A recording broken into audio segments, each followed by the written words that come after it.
Hello दोस्तों, welcome to stock market news. दोस्तों, कल से एक और ज़बरदस्त आईपीओ ओपन होने जा रहा है के फिनटेक। डेफिनेटली आप लोगों ने इस आईपीओ का नाम सुना होगा। दोस्तों, इस वीडियो में बात करेंगे हम के फिनटेक आईपीओ, जैसा कि मंडे यानी कल से ओपन होने जा रहा है। तो क्या आप लोगों को डे वन पे अप्लाई करना चाहिए या नहीं with their latest grey market premium. दोस्तों, बात करें इस आईपीओ की तो बहुत ज़बरदस्त ये आईपीओ हो सकता था, पर ड्यू टू सम रीज़न इस आईपीओ की यदि बात करें डिमांड की तो नाम बहुत बड़ा है और दर्शन छोटे, यानी कि जो ग्रे मार्केट प्रीमियम में अभी रीसेंट डेटा है उस हिसाब से डिमांड कम होती हुई देखने को मिली है। दोस्तों, इस वीडियो में हम बात करेंगे क्या आप लोगों को कल डे वन पे अप्लाई करना है या नहीं। उसी के साथ साथ एक्सपर्ट्स की क्या ओपिनियन है, खुद पर्सनली मेरा व्यू क्या है इस आईपीओ को लेके। ए टू जेड हम सभी आईपीओ के बारे में जानने की यहाँ पे कोशिश करेंगे। वीडियो में अंत तक ज़रूर बने रहिएगा। दोस्तों, बिना टाइम वेस्ट के सीधे बात कर लेते हैं कंपनी के पॉइंट टू पॉइंट जो बिजनेस है उसके बारे में, जिसे जानना आपके लिए ज़रूरी। अननेसेसरी वीडियो को लंबी नहीं करेंगे। दोस्तों, बात करें के फिन टेक्नोलॉजी आईपीओ, जो कि 19 दिसंबर कल से ओपन होगा और 21 दिसंबर फाइनली लास्ट डेट है इस आईपीओ में अप्लाई करने की। दोस्तों, बात करें कंपनी के बिजनेस की तो कंपनी का बहुत ज़बरदस्त बिजनेस है, बहुत ज़्यादा डाइवर्सिफाई, अलग अलग तरह की कंपनी काम करती है। यदि आप लोग इसे डिटेल में समझेंगे तो आप लोगों को मेरे हिसाब से समझने में थोड़ी बहुत दिक्कत हो सकती है। कंपनी क्या करती है, कंपनी एसेट मैनेजमेंट कंपनी से रिलेटेड ही काम करती है। तो आप देख सकते हैं the company provide services and solution to asset management company. आप लोगों ने सुना होगा बहुत सारी एएमसी है, एचडीएफसी एएमसी है, एसबीआई लाइफ की एएमसी है। जो भी एसेट मैनेजमेंट कंपनी होती है, जो लोग म्यूचुअल फंड्स में जो पैसा लगाते हैं, एसेट मैनेजमेंट कंपनी उन्हीं का पैसा अलग अलग तरीके के स्टॉक्स में लगाती है, इन्वेस्ट करती है। दोस्तों, ये क्या कंपनी का काम करती है K fintech, asset management company के जैसे कोई भी पर्सन अपना इन्वेस्ट करता है एएमसी में, तो उनका पैसा सही लगा है कि नहीं, कितना उन्होंने अमाउंट इन्वेस्ट किया है, कि कब कब उन्होंने कितनी एसआईपी करी, ए टू जेड उनका जो अमाउंट का जो कैलकुलेशन है वो के फिनटेक जैसी कंपनी काम करती है इस चीज़ में। मेरे हिसाब से आप थोड़ा बहुत आप लोगों को समझ आया होगा क्या ये इसका एक काम है कंपनी का। बात करें कंपनी इंडिया में ही नहीं, इंडिया के अलावा भी मलेशिया, फिलीपींस, हांगकांग आप देख सकते हैं इधर स्थित है। और अभी रिसेंट डेटा के हिसाब से ये एक लार्जेस्ट इन्वेस्टर सॉल्यूशन कंपनी है, जो कि एक एएमसी में काम करती है। 30 सितंबर 2022 का ही ये डेटा है। दोस्तों, इसी के साथ साथ कंपनी जैसे कि पेंशन मैनेजमेंट स्कीम में भी काम करती है। यहाँ पे आप लोग देख सकते हैं CRA K fintech is one of the 2 operating center record keeping agency for national pensioner system. जिन लोगों को भी पेंशनर मिलती है उसमें जो भी हिसाब होता है, किसको किस टाइम पे कितनी पेंशन मिली है वगैरह वगैरह, वो भी ये कंपनी काम करती है। टोटल मेरे हिसाब से 3 ऐसी कंपनी है जो ये काम करती है, उसमें से एक हमारी के फिनटेक है। ये हो गया इसका बिजनेस नंबर 2। और तीसरा यदि बात करें के फिनटेक की, तो जैसा कि आप लोगों ने देखा होगा आईपीओ में आप लोग एप्लीकेशन लगाते हैं तो रजिस्ट्रार का ऑफिशियली आप लोगों को पता होगा के फिनटेक में काफ़ी ज़्यादा रजिस्ट्रार के तौर पे ये कंपनी काम करती है के फिनटेक।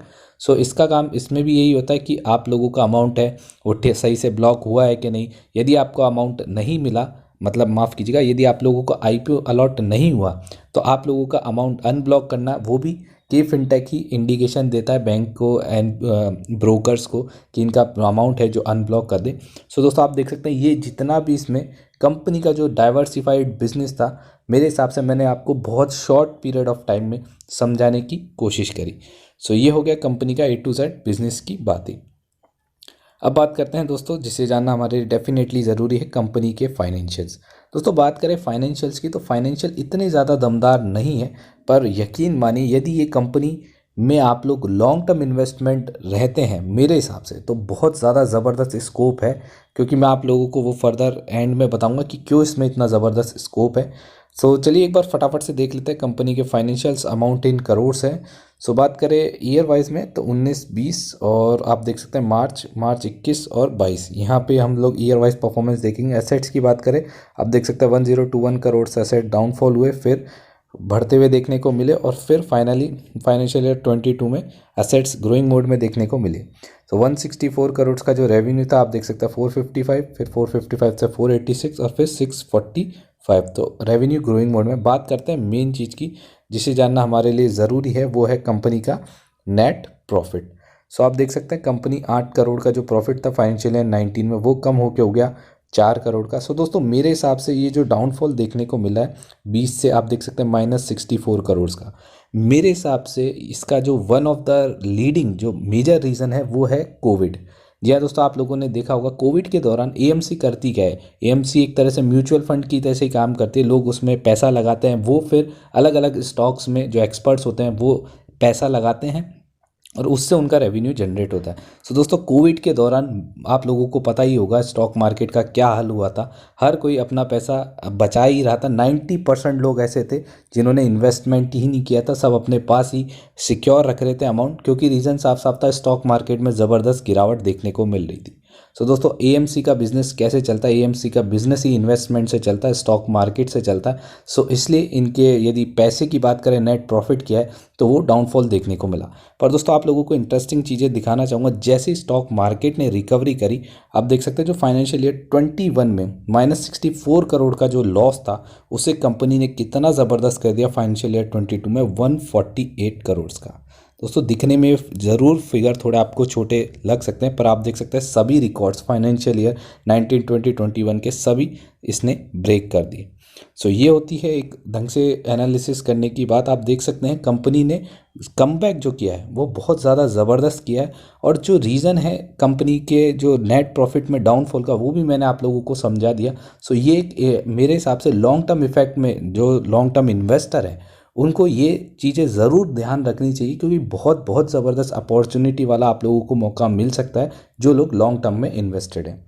सो बात करें दोस्तों नेट बोरिंग की, आप देख सकते हैं कर्जे भी कंपनी ने लगातार कम करे हैं और जो नेट प्रॉफिट है फाइनेंशियल ईयर स्पेशली 22 की बात करूं तो ज़बरदस्त बढ़ा है। सो ऑल ओवर मैं कहूँगा 5 में से 4 रेटिंग मैं मेरे हिसाब से इस आईपीओ की बैलेंस शीट को देना चाहूँगा। अब बात कर लेते हैं कुछ बेसिक डिटेल्स की, जैसे कि इसका जो प्राइस बैंड 347 से 366 रखा गया है। एक लॉट में आप लोगों को मिलेंगे 40 शेयर। अब बात कर लेता हूँ इसके ड्रॉबैक की।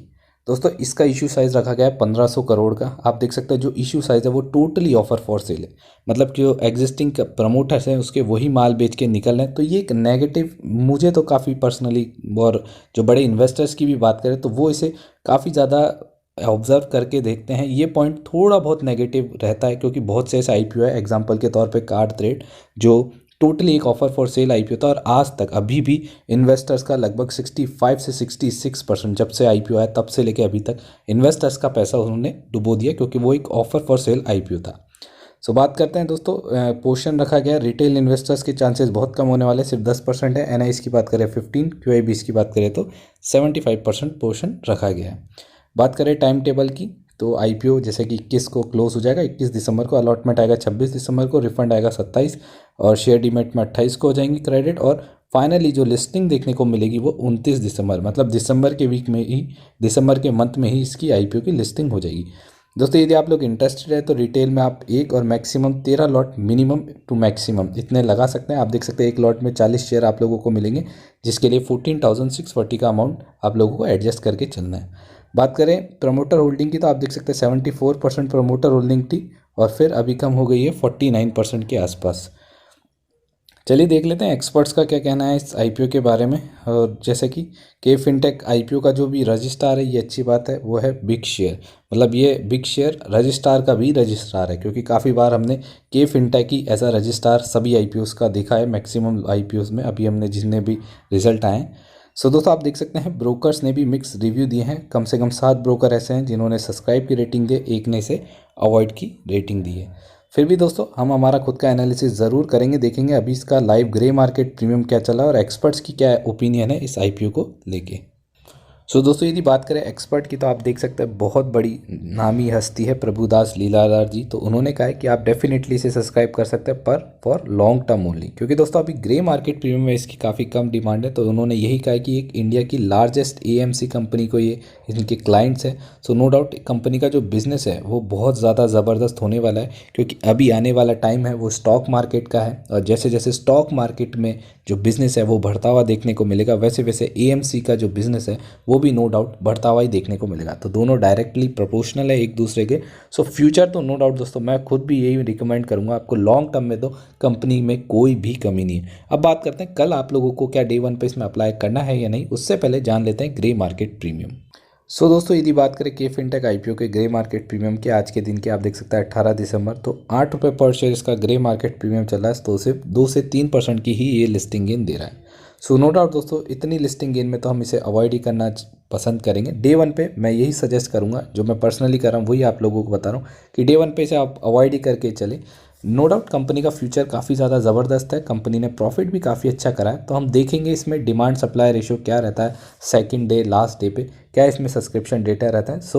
फाइनली यही कहूँगा कि डे वन पे यस आप लोगों को इसे अवॉइड ही करके चलना है। आशा करता हूँ दोस्तों वीडियो हो सकता है थोड़ी लंबी हो गई हो, पर कंपनी का बिजनेस समझाने के लिए बहुत ज़्यादा एफर्ट्स और मेहनत लगी थी। आशा करता हूँ आप लोगों को यदि पसंद आई हो वीडियो तो लाइक ज़रूर कर दीजिएगा। थैंक यू दोस्तों।